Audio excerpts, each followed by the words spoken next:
2013 Chevy Cruze. It has a code for the manifold absolute pressure sensor. And while diagnosing, I pulled the dipstick tube while it was running. And when you pull the dipstick tube, it wants to die out. I'll show you here.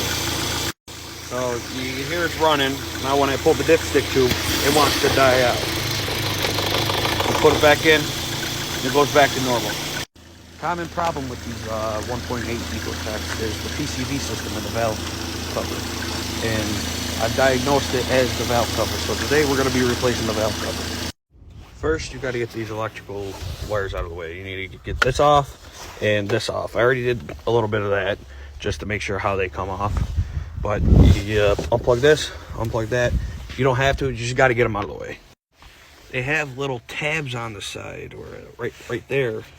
You can either use a screwdriver to pry up on these, or you just pull it off like this. Uh-oh, I broke it.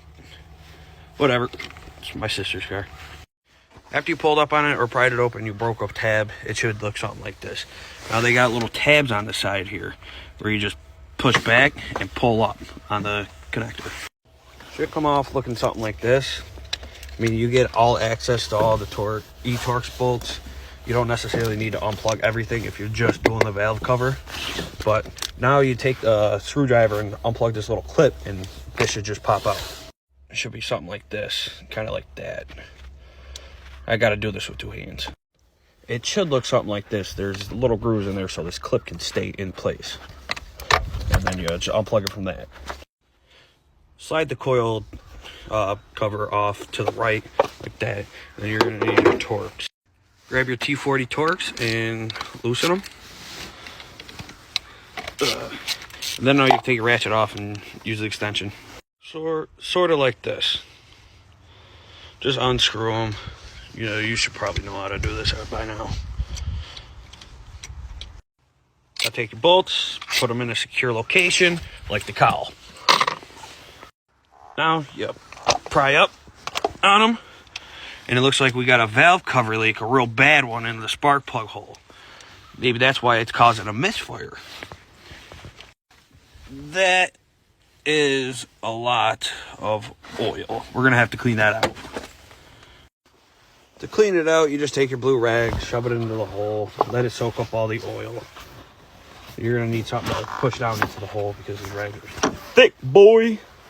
We got another one in cylinder 2, so I'm gonna put one in there, and we're just gonna get this valve cover off. Ran out of time in this part, so stay tuned for part 2. So here's part 2 to the valve cover replacement. We got the coil packs out. We found out that there is oil in the spark plug hole, so I got rags in there to soak up the oil. Now we just have to unbolt the valve cover and lift it off. As you can see, we got the oil in the spark plug holes. I got the rag in that one. I'm about to put one in that one. Take your rag and something to poke it in with like that, and that rag should soak up most of the oil. Then we're just gonna have to blow it out with some air.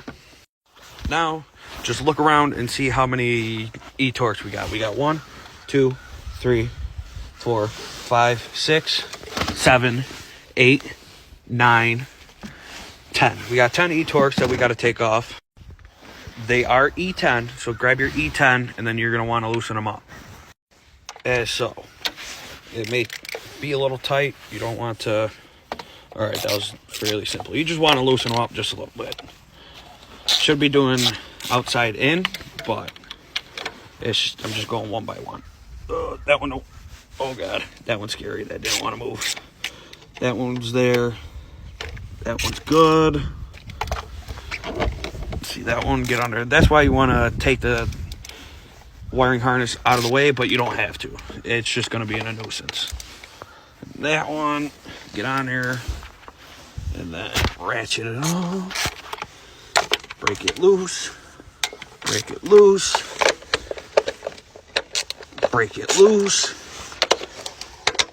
Break it loose.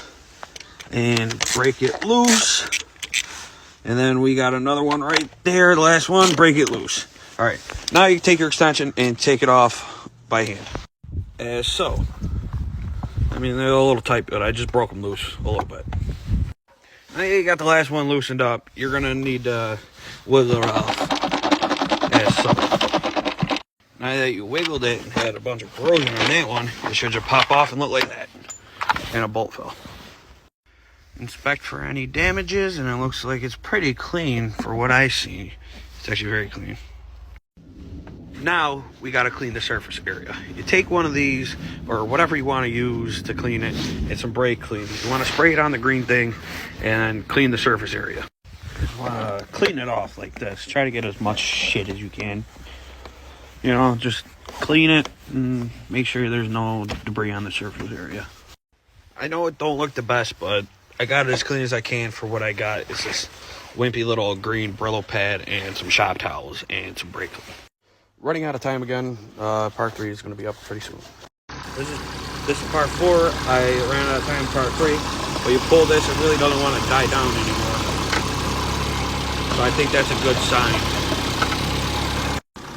Now you just put your Ecotech cover on. Place it like that.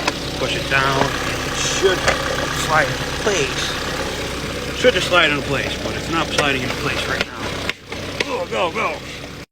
So now just basically put on your little covers for the electrical wires, and you should be done basically. Should basically be done. That's the timing cover replacement. I know it's not good. I didn't explain it well, but at least I tried to show something, you know? First time explaining things, and it is 5 degrees out right now, and it is very cold. I gotta go get my feet warm.